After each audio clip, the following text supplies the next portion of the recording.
Good morning. I'm Jenny Williams with Get a Real Estate Life and EXP Realty, and I'm here with my friend Gusty. Good morning.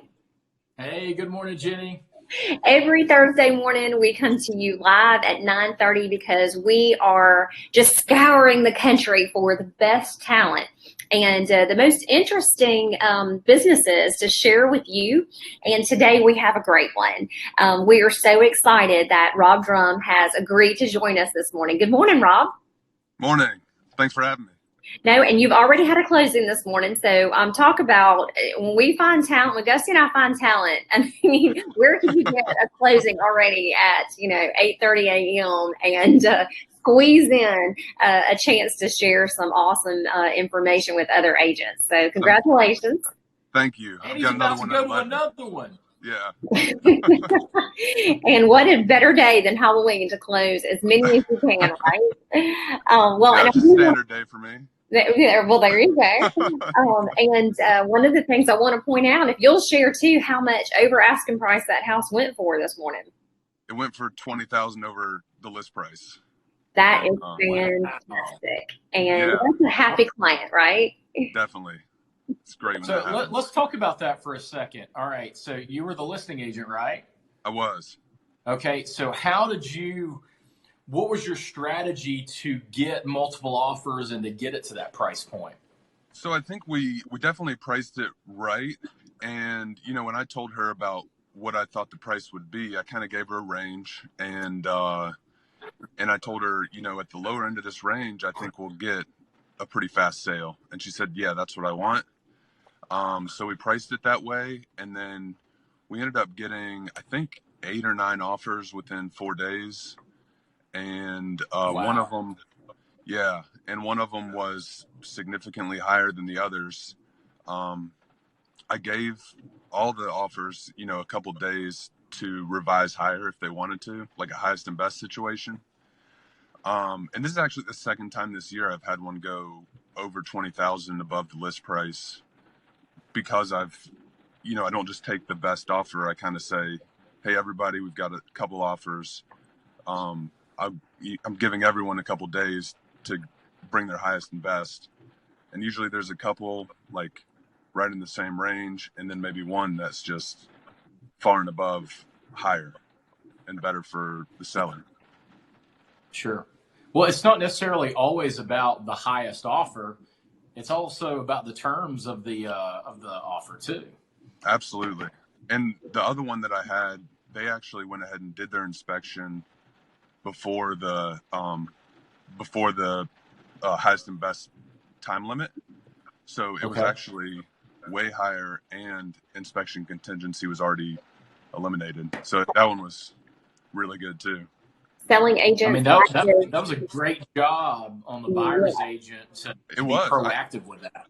That's exactly what I was saying. Selling agents, there's your tip right there, nugget right out of the gate. Get that inspection done before you make that offer. Yeah, I learned that, if I'm in a competitive situation and that's something we can get done, is a good way to win. Well, that's fantastic, Rob. Congratulations on that. And Gusty, that's a great question. If you are watching at home or at your office, then you can ask any question you want from Rob. He's an expert on this, and he's happy to answer any question. Rob, today is the last day of my 47th year.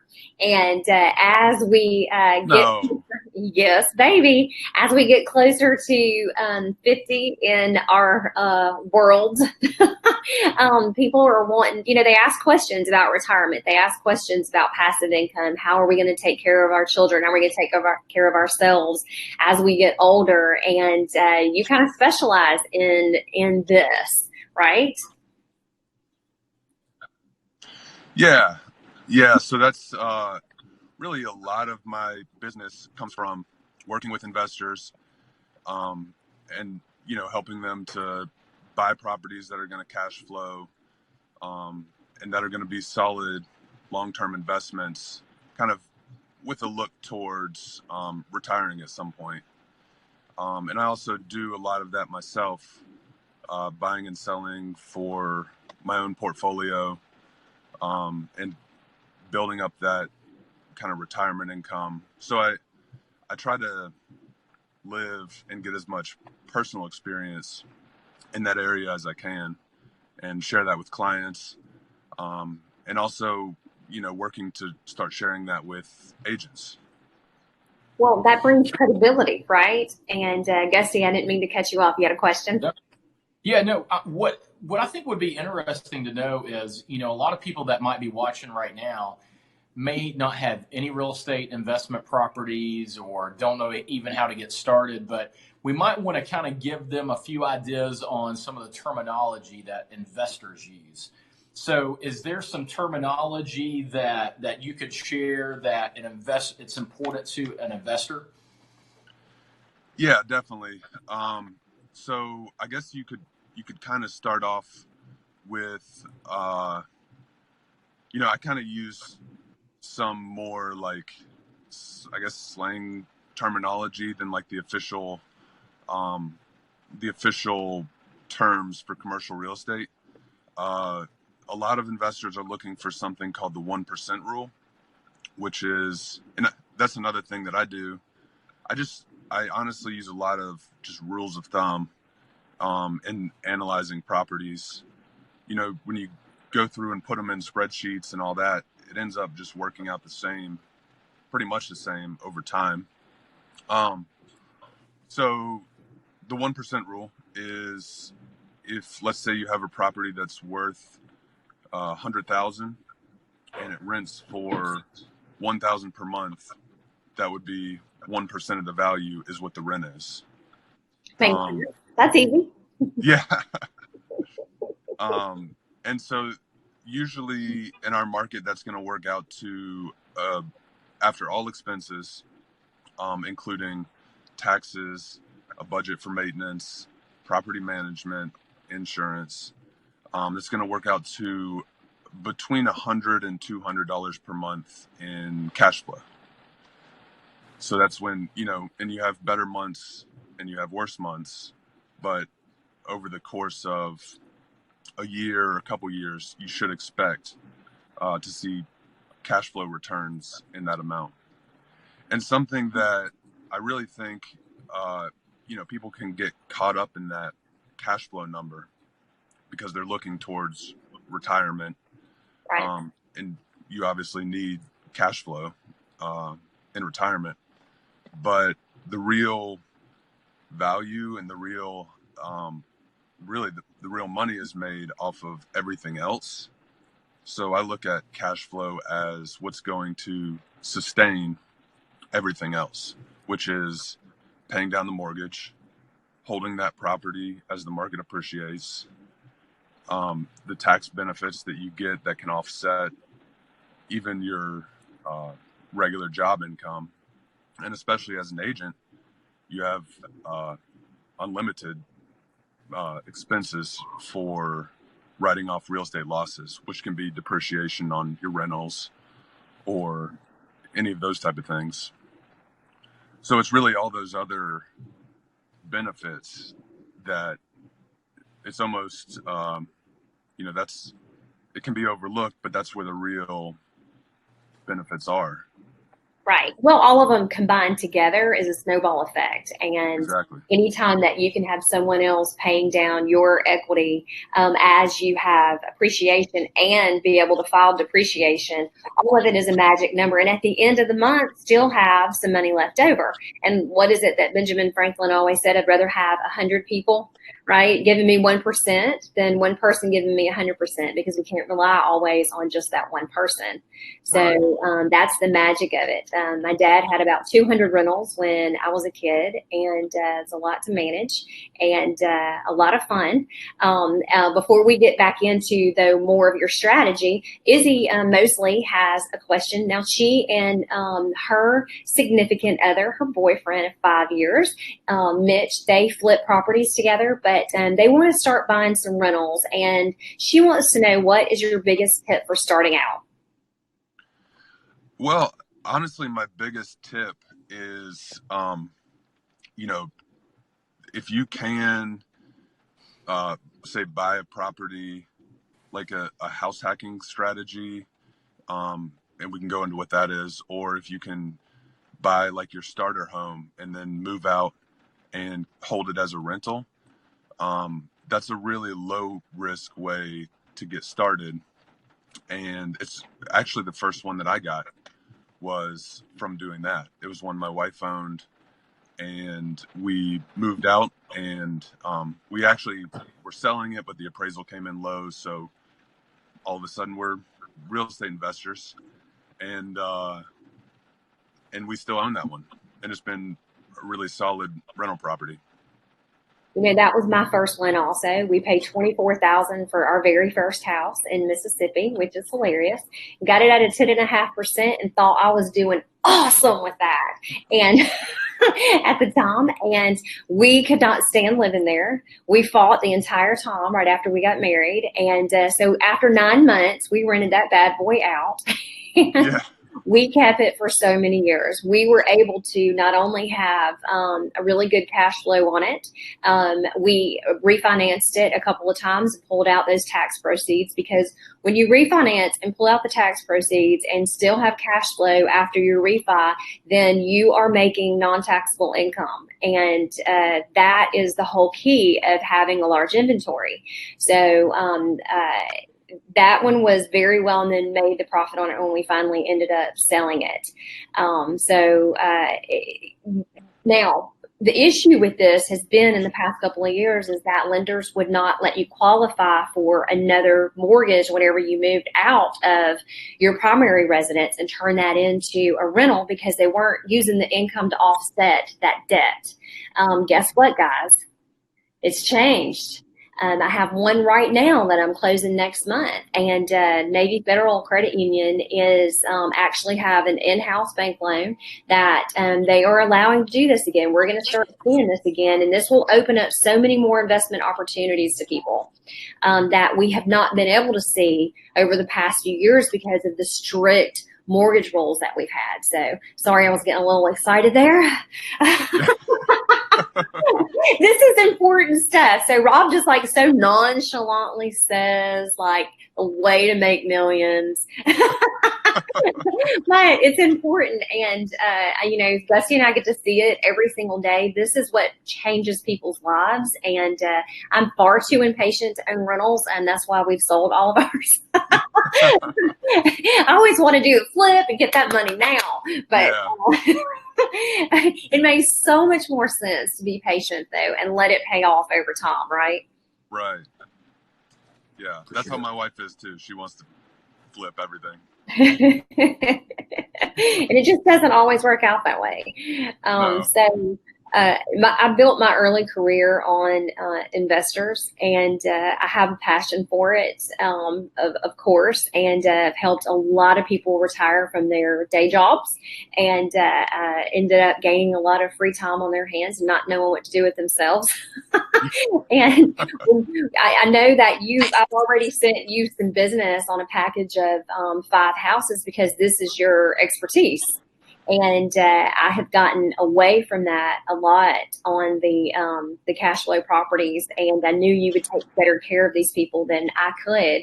So I'm thankful to you for that. You have a strategy, though, and you just recently wrote a blog about it. And you have a fantastic blog, by the way, and everybody talks about it. So where can people find the blog? It's at robdrum.us. Okay. And, Gusty and I both commented on it after we read it. And, tell us what BRRRR means, what it stands for, and why it's important. Yeah. So the BRRRR strategy is buy, renovate, rent, refinance, and repeat. And the idea, and really what I got into in my post, is that the idea is that you buy a property that needs some work, fix it up, get it rented, and then apply for a refinance based on hopefully a higher value than what you paid for it, and including the amount that you paid in repairs, and then get the refinance, and then you have your initial capital back. Go and do it again, and build your portfolio that way. Well, and this is how I've helped my clients from day one, because this is how you can pick up an asset that cash flows with nothing out of your pocket, because you get the money back, and a lot of times you make money on that refinance. Now, here's the deal. Your agent better be highly skilled at knowing what the market's going to do, knowing what few repairs and how much money the budget is to be able to put into a property, to be able to pull that out. And you can get yourself in trouble if you go over that budget. But this is why expertise like Rob's comes in handy, because he's constantly looking at the market and being able to judge that. I had one client alone buy 14 in one subdivision in Irondale, and this is exactly the formula that I used to help him. And he got to retire early from being a cardiac nurse, and his wife was a zoology teacher, and these rentals pay for their retirement, and the appreciation in Irondale has been phenomenal. So such a good move, such a smart move. And when I saw it the other day, I'm like, brilliant. I know that formula. I live it. I love it. Yeah. And Gusty, I know you've seen a lot of investors through the years too with all of your transactions.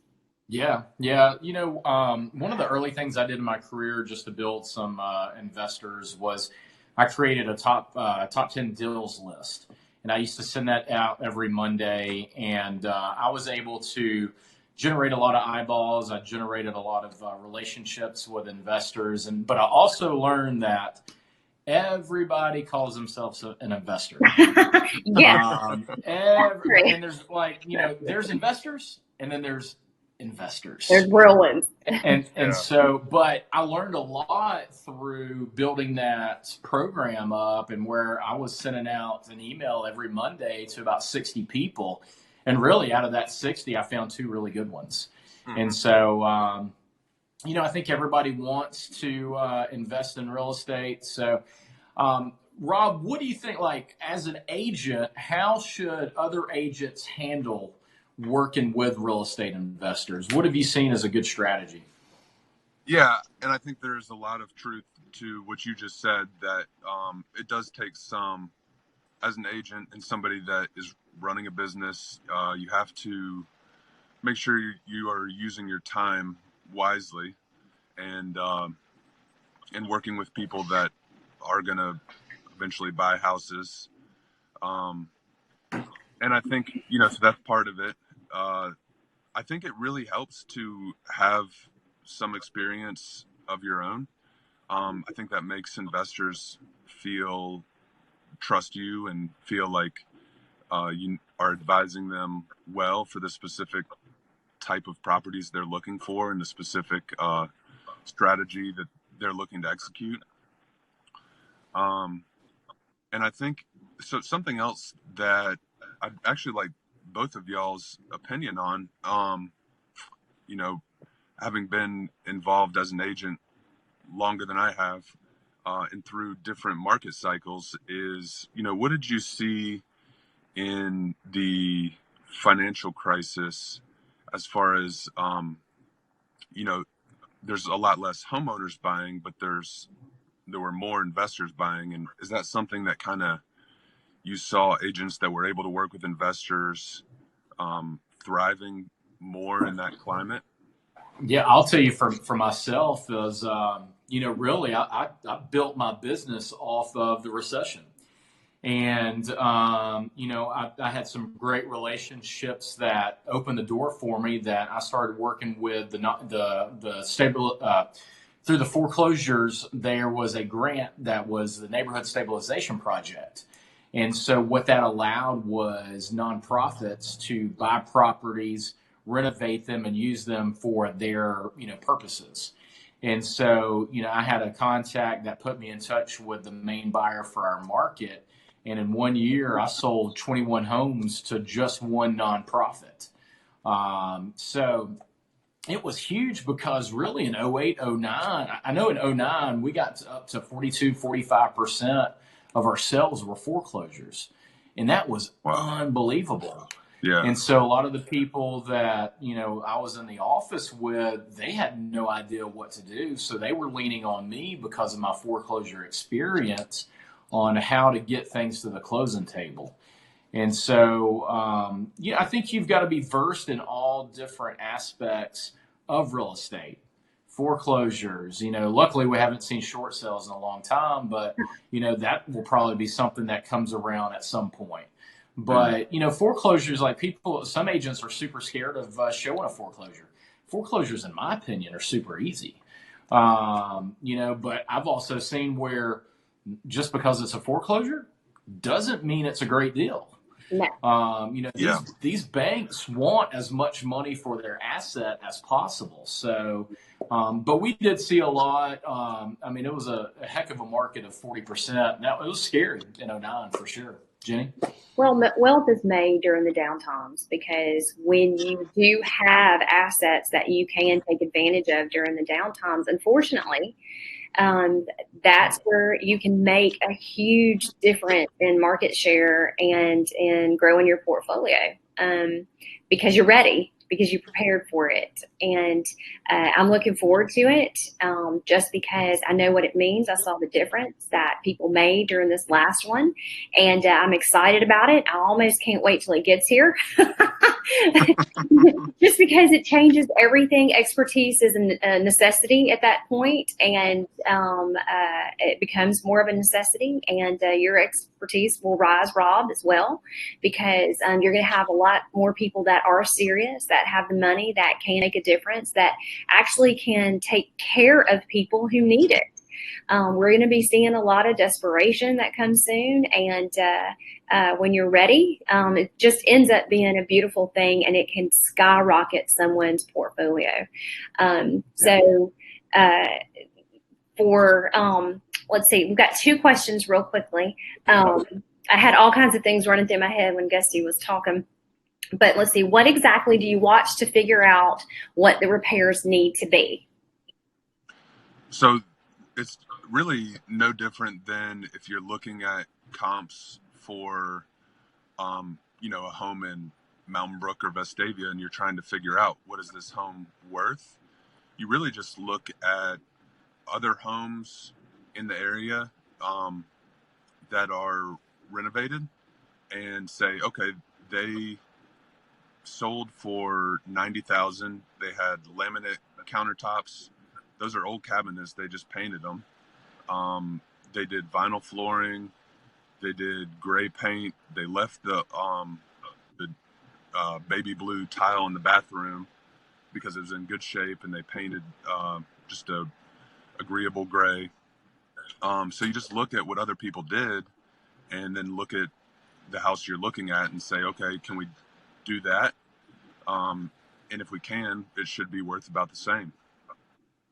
Well, and Izzy, what you do in that situation is your repairs are going to be for durability. Your upgrades are going to be for durability and not for, yes, you want it to look pretty, but it's not going to be like you do for a flip. I had one man that bought so many houses from me in Mississippi, and we bought the same thing. So I would make about, 10 to 20 offers a week for him until we get a nibble, and then we go look at it. And that's the key to agents. Don't spend your time looking at property. It's not about that. It's about the numbers. So you don't even need to go see it until you've got a nibble on it. That will save you hours of frustration. And people who are real investors, that's exactly what they want. They don't want to waste your time. They don't want their time wasted. So they're not going to go look at a million houses and say, well, maybe make an offer of this and do that. So that's really one of the best tips that you can take if you want to work with investors and save yourself a lot of time. And you've got to lead that, because if someone, like Gusty said, is saying that they're an investor and they're interested in being in the business, then they're going to want to see everything, because they're not confident about their ability yet. So you've got to lead them to that. But what he would do is whenever he would actually close on the property, he would go in, rip all the flooring out, and put commercial tile in. And in that marketplace, he could do that. And that kept it going for durability long term, because he rented everything Section 8, and people would stay there for years. And it's just a little bit different now. Izzy, also too, I would be able to say, okay, we're probably going to get a refinance of this range right here. So you can't spend any more than this. What can you do for long term on repairs here to make it look fantastic and get top rent for it in this amount of money? And that's normally how I look at properties to share with an investor, and it's on them if they go over that budget. Because you can usually doing it a couple of times, you can get super close. You can judge those appraisals. You know exactly what you're going to end up pulling out of each one of those. And it's so much fun. It really is rewarding and fun, Rob. So I know you have a lot of fun every day doing this. I do, and that's really good advice, and it's something that I kind of had to learn by trial and error about not going to see properties all the time. Yes. I have a lot of out-of-state clients, and when I first started, they would ask me to go see a property, and I would go see it, and it did help me learn the market and learn different areas. But at this point, if they ask me to go see something in Center Point or Forestdale, I already know, what it looks like. I already pretty much know what the house is going to look like, and there's no reason to drive all over town. We'll just make an offer, and if we get a contract, usually I'll go before the inspector just to make sure it's not falling off the hill or something, that they aren't wasting their money on an inspection, but just to get eyes on it. But you save a lot of time doing it that way. Well, you really do. I'm sorry, go ahead, Gusty. Yeah, I got a question. As far as, do you have any rules of thumb, like when you're looking at a property of like, hey, a roof is going to be this amount, painting this house, per square foot, or do you have any kind of rules of thumb that you kind of work with? Yeah, there's some rules of thumb. I would say where we are right now for like a cosmetic rehab, per square foot, I would estimate just like, if everything is pretty much in good shape, I'd say just run it at $15 per square foot, and then add maybe 5 or 6 for a roof, and 5 or 6 if you need a new HVAC. And that should get you pretty close. You definitely want to have a contractor, during the inspection process, give you some firm numbers. But if you just want a real rule of thumb kind of estimate, that should get you within range. Nice. That's awesome. We've got 2 more questions. Zach wants to know, what are some strategies for finding and offering cash for off-market properties? So I think there's a lot. There are people that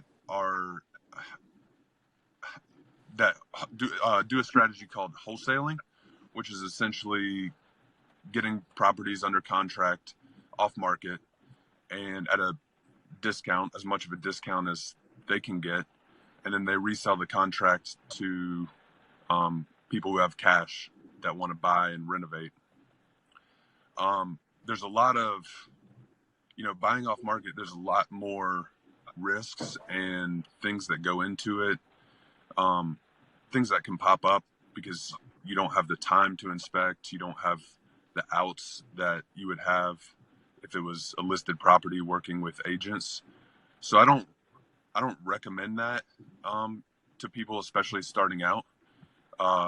It's something I've done a pretty good bit of, though, and really it comes down to networking and going to real estate investing groups like REI Live.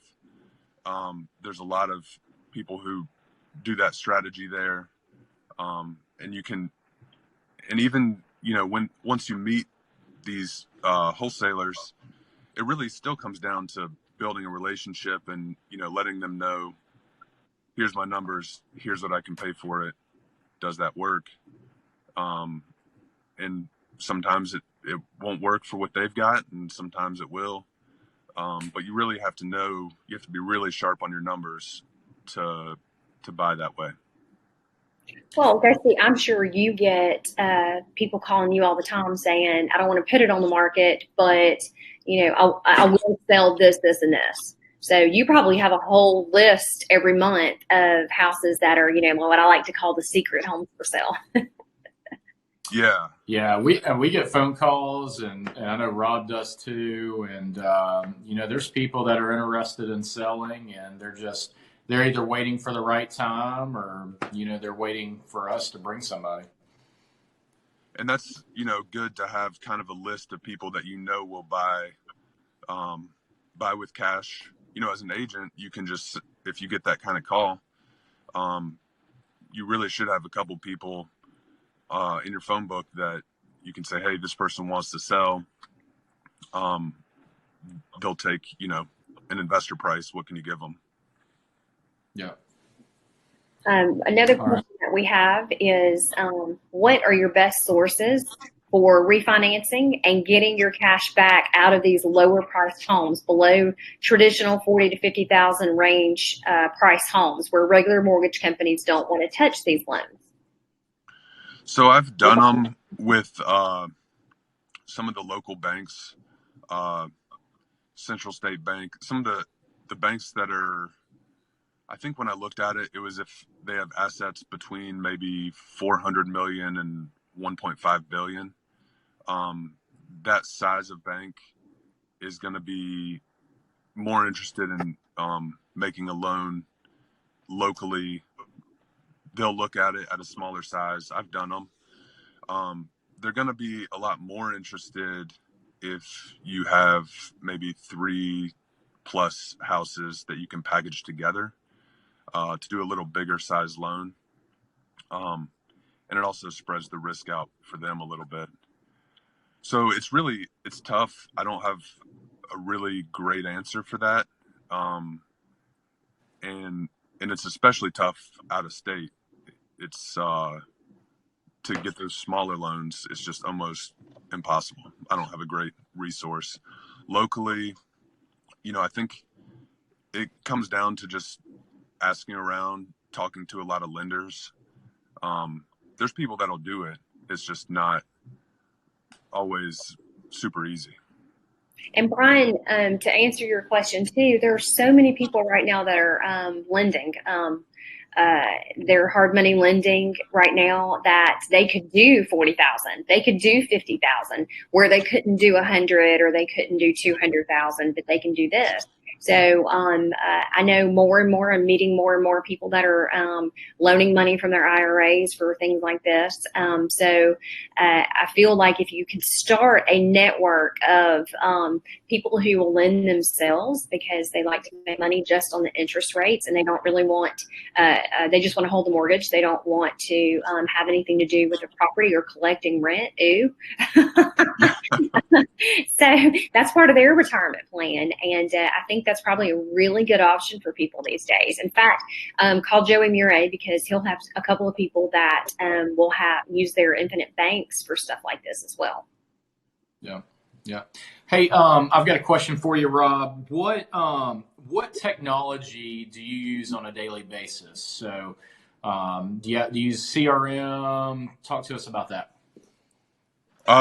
So honestly, I don't have I've started trying to use CRMs, and that's something that's definitely a goal of mine, to get better with CRM strategies, staying in touch and kind of working through like a pipeline management system, because I have gotten, in the last year, I've gotten a lot busier, and trying to keep everything straight is something I can definitely improve on in my business. I use MailChimp so I have a list of people that buy rental properties, buy flip properties, and also people that read my blog. So that's kind of, from an agent perspective, staying in touch with your database.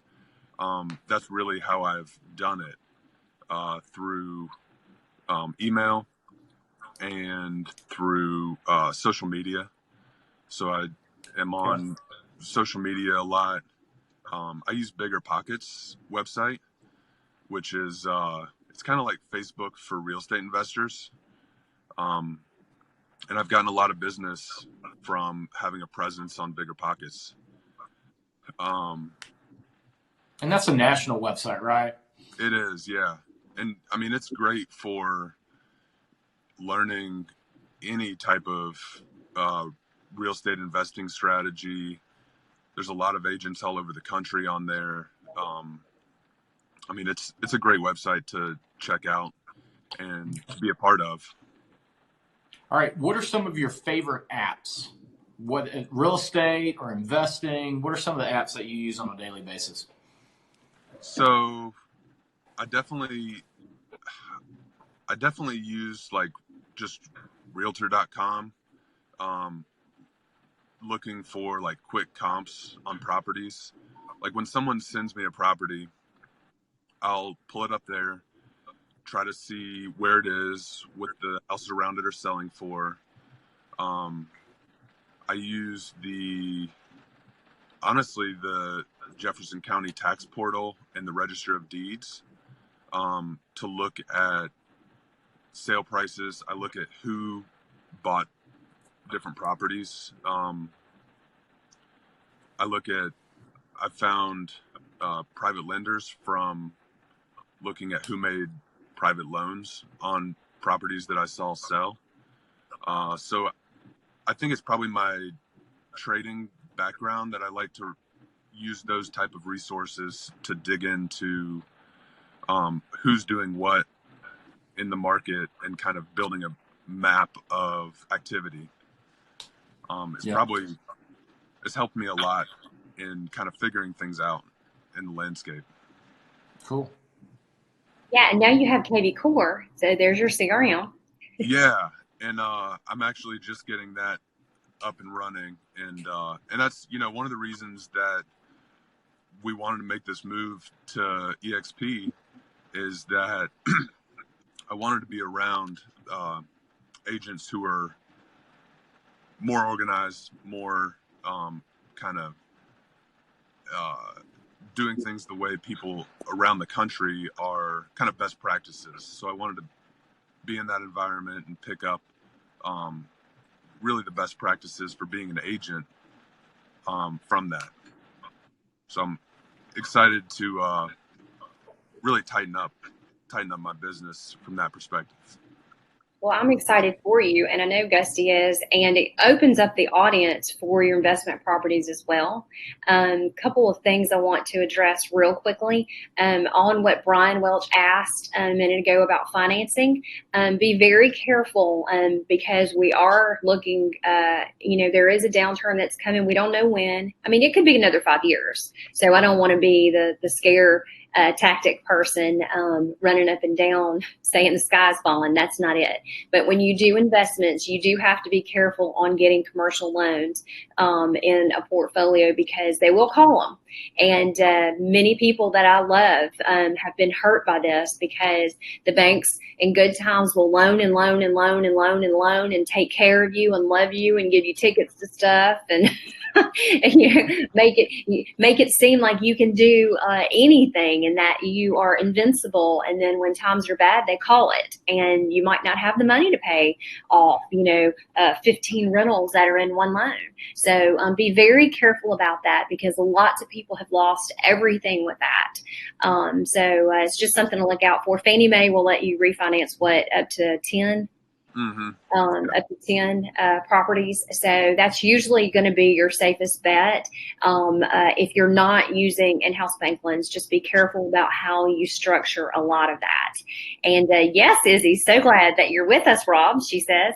And Zach, another answer to your question. And this is just from me hanging out. Rob knows this way better than I do. Some off-market strategies.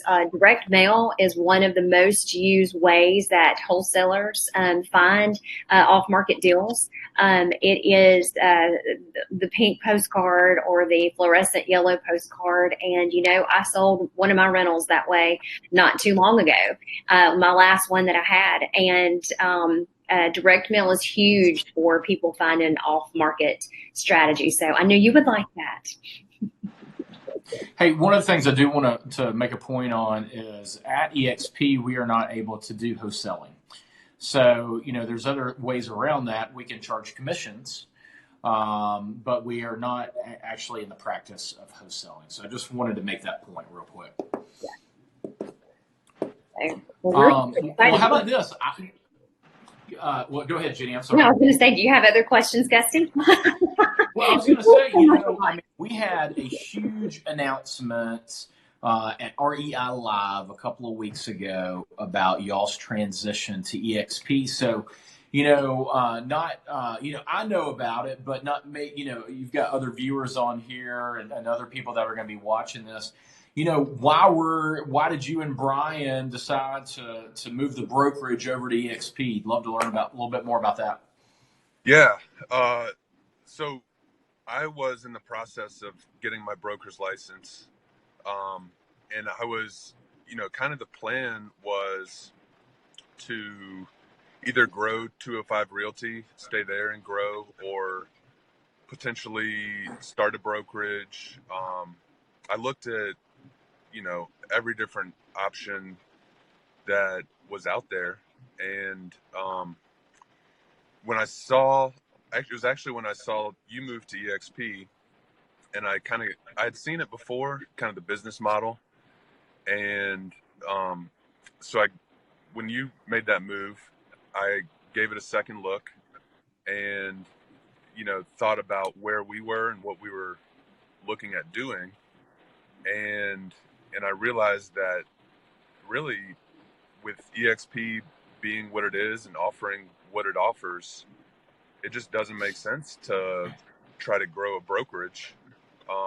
You can sell, and essentially the way that EXP is set up, with some of the agent attraction incentives and with the ownership equity, all that, you do own a brokerage and you are growing your brokerage, but you're doing it in conjunction with thousands and thousands of other agent broker owners across the country. And so it's just a really powerful model that we both got excited about. And I think it's just, we're excited to be on what we feel like is the front edge of something that's going to be just tremendous. Yeah. So, I agree. I mean, we looked at it, or I started looking at it when there was really 2,200 agents, and I'd say looking at it seriously when it was 2,200 agents, and now we're over, in just 2 short years since that, over 23,000 agents. And I think you made even a post. I think I saw one of your stories that, what is there, like 1,500 agents already that have joined in October? Yeah, 1,700 in October. That is crazy. Yeah.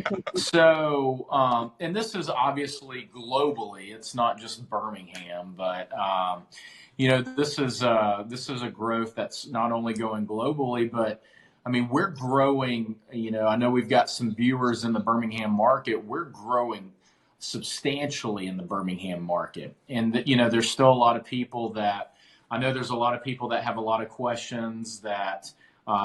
Just haven't reached out yet. We've had a lot of people that have reached out and just trying to learn a little bit more about the model. So, one thing I do want to ask you is like, all right, you're a couple of weeks in. Is there anything that that you thought that heading into it is a little bit different now that you're 2 weeks in, or is it better than you expected? Just talk to me about that.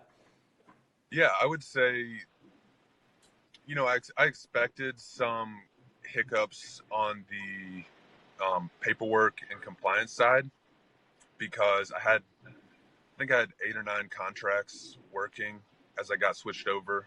And where I'm at right now, I don't have an assistant, and my, all the boxes checked as far as paperwork. Our old broker took care of a lot of that for me.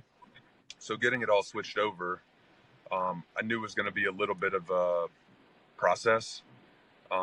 But it's actually been a lot easier than I thought it would be. Uploading everything into SkySlope, like straight off my phone, being able to just take a screenshot, upload it. I'm in my truck right now, and this is basically my office. So Right. I'm always out and about, and being able to do everything off my phone is just a godsend that I can get everyone everything they need and work it off my phone is great. All right, let's talk about onboarding. I help with onboarding. So, was onboarding easy, tough, just so people that have been thinking about it? Let's talk about your experience of the onboarding piece. Yeah, I mean, it was really easy. We got signs made, and for all of our agents that came over, we had signs, business cards, got all of our MLS switched over, had a clean checklist of what needed to be done. It was that was probably easier than I was expecting. And there's a lot of things Good. that were on that list that if it wasn't on the list, I wouldn't have thought to do. So yeah. And what we're talking about is we've developed, I think now it's at 55 point onboarding process. And I love systems and processes. I love to make sure everything is organized, and it's definitely more organized than when we merged Brick into to EXP. So you just learn over time, and there's going to be things that we'll continue to add. But one of the things we wanted to make sure is a smooth transition, a smooth process. Because, we've got people that are coming on board next month. We've got people that are coming on board in January, and just trying to have everything organized so it's a truly seamless process, because we just want to sell houses. And we want to be able to not, have any kind of hiccups like day one. All right, we moved your license. The signage is changed out, and you're rocking and rolling. You've got everything lined up, and you're all speed ahead. So that's one of our main goals for the transition piece. Right. And I know today I am meeting with a broker who is rolling. I'm going to say their company into, even though it's not grammatically correct, into EXP, and getting all those systems in place. Have another person that is rolling their business, two other people rolling their business in today. So we're growing so fast, and we're grateful. And Rob, we're just so happy to have you here and your expertise. And I know Brian Tripp is watching right now. So Brian, we're so happy to have you. We became fast friends because we think a lot alike, and grateful that we all get to be in business together. Gusty and I are like living the dream, because we're like hand selecting, I feel like, the best people to work with, like our dream. Yeah, absolutely. I'm loving it. And I know me and Genny talk about every day, and then me and Rob are now we're getting to the point where we're talking every day. And so I've enjoyed just building the relationships with everybody at EXP, not only locally, but from a national standpoint. The culture I've seen has just been even bigger and better than I thought. So here's one question I do have for you. Not everybody knows, but you played football at Duke University. And so, that is Division I, major football, super smart university. How have you taken your college football, experience, and taken that into the real world, or even in the real estate world? Well, so I was an offensive lineman, and as an offensive lineman, you are getting hit like every play. So it's pretty similar to and being an agent. For real estate. Yeah, that's right. Get hit and get back up. You're hitting people and getting hit, and so things don't always go your way in real estate transactions. Things pop out of nowhere and kind of catch you by surprise. And so I think that's carries over, that you have to be pretty tough, and you have to be able to kind of roll with the punches on things. That's And I think the kind of the team mentality definitely helps. That you learn that you not only do you not need to do it all because it's not what you're good at, but it's a lot better to have other people doing certain things. And kind of like you have your offensive line, then you have your receivers, very different skill sets, and you don't need one doing the other. And that's the same in real estate, as far as especially on the investing side. Like, I have learned, and I think this has helped me a lot investing and helping clients, that I manage a couple properties, but for the most part, I use a property manager. I don't oversee construction. I have a general contractor. I buy and sell houses, and I try to stick to that. All right, Scott made me laugh. He had a question. How much did you squat, Rob? I was grinning on that too. I think it was maybe 450 was probably the highest I got. All right, so Scott, in other words, don't mess with Rob. The dude knows how to take a hit. I was joking. I was joking on one of the posts I made about this. This Facebook Live. I was like, I'm 6'2.5", and I don't look up to a lot of folks, but I literally look up to Rob. Rob is a solid 6'6", but he's a gentle giant. No, it's funny. I love it. Hey, what's up? Talk to me a little bit about your morning routine. So we have 3 babies, 3 and under, and so Bless you. yeah. So my morning routine has varied a lot over the last couple years, and a lot of it is trying to help with the kids, trying to get a workout in, eat breakfast, catch up on work. And it really, I've different times in the last couple of years, I've been fairly consistent, waking up early and doing the same thing. But then another baby comes and kind of throws it all out of whack, and have to adjust. And so now, it's sometimes, like this morning, I got up at 5 and started trying to knock out things for work.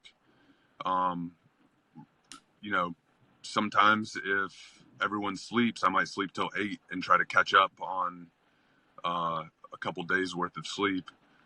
So it's kind of just trying to keep it all together and manage. Yeah. All right. What are your goals for 2020? I want to hear them. Catching me early on that one. I know it. So my goals I'll start with this year. I wanted to get my broker's license, business goals. I wanted to get my broker's license and close 70 transactions for clients and for my own deals. And I will get my broker's license. I'm probably going to be right under 60 on transactions. Nice. That's great. Yeah, I mean, and I just find with just in my own experience, I usually set a lot of goals, and I don't usually hit exactly what they are, but I usually come kind of close, and has worked out pretty well. Just sell those 5 I sent you. That bumps you way up. Yeah. There you go. And for next year, I mean, I'd like to aim for 70, try to hit that one. I think I really haven't thought that much about what I want to aim for next year. So that's a good question. And this is usually November, December is about when I start trying to write things down about what Right direction. on. Yeah. Okay. So all right. So go ahead. I'm sorry. Well, I was just going to say there's a couple, along with the move to EXP, there's a couple other things that I've got in the works, and, there will be some goals around that. Sweet. But that's kind of to be determined. Yeah. All right. So an agent just starting out in the business, what would you recommend on, to start building their business? We have a lot of new agents that watch our lives. So what would you recommend to them, how to get going in this business? So I would say just that you've got to find a way to meet new people, no matter what that is. I took the post-license course at the bar, and it was like one page that was in the post-license building your business packet. And it talks about making money, more or less. You don't make money from your sphere of influence or your network. You make money from growing your sphere and your network, and the percentage of people within that are going to do business with you. And so I know for me, when I think back on it, it's everything has come from meeting more new people, building solid relationships, building trust, building competence in what I'm doing over time. And I think if keeping in mind that this business is a longevity play, and that your first year, some people knock it out of the park first year.